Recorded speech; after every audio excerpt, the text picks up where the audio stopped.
Biofuel project, I will be talking about ethanol. So the table of contents consists of the introduction, the background, the growth and cultivation, the research development, the impact on the carbon footprint and economic impact, and communication efforts, current analysis, and my plan of action.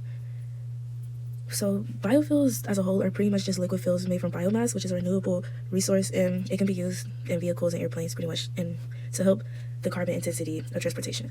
So, like I said previously, my biofuel that I chose was ethanol, which is a clear, non-toxic, biodegradable alcohol that can be blended with gasoline, and it's made by fermenting sugar from plants like sugarcane, maize, wheat, and grasses.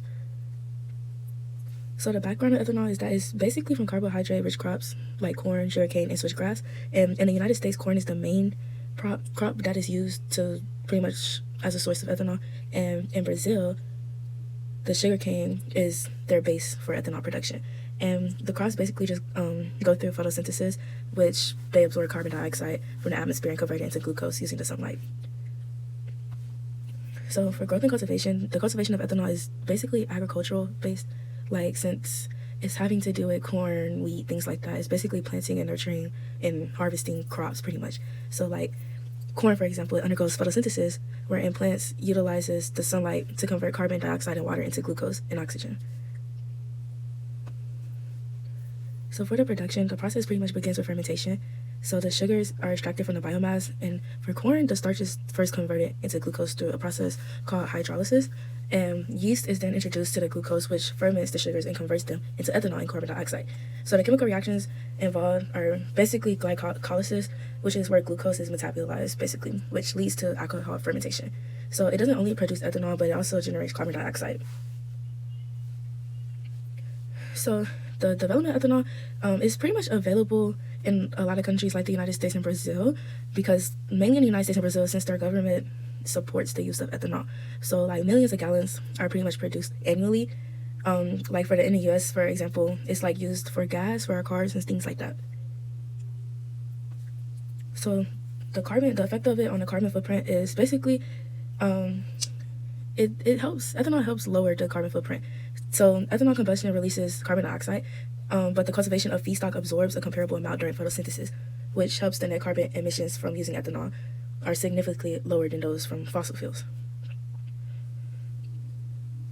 The economic impact, it pretty much contributes significantly to the economy by providing jobs in developing rural areas and reducing reliance on imported oil.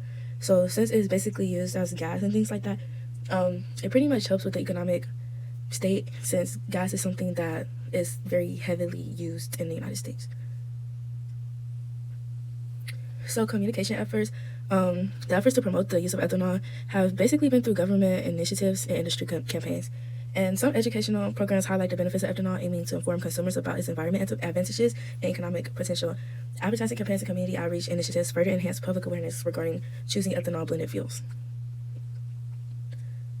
Okay, so the current analysis pretty much is that ethanol stands as a promising biofuel, but it faces challenges like competition with food production, land use concerns, and efficiency of production processes.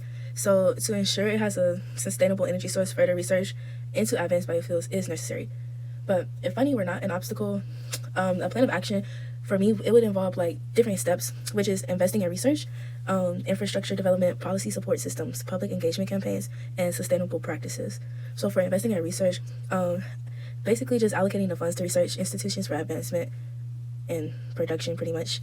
And for infrastructure development, the develop infrastructure for both production and distribution of ethanol, making it more accessible to consumers. For policy support systems, encourage governmental policies that support the growth of biofuels, gradually phasing out fossil fuels, subsidize public engagement campaigns, launch widespread campaigns to inform the public about the benefits of ethanol, because me personally, I don't see much about ethanol pretty much, so basically working on campaigning would be a good one also. And then sustainable practices, so basically promoting practices that enhance sustainability and feedstock cultivation, reducing competition with food crops. So in conclusion, ethanol is a renewable biofuel that presents an opportunity to reduce reliance on fossil fuels and mitigate climate change. Its current widespread availability, positive economic impact, and potential to diminish carbon emissions position is as a valuable component of the energy landscape. By addressing existing challenges and strengthening public supports through education and investment, the path towards a more sustainable fuel future can be realized. And these are my sources.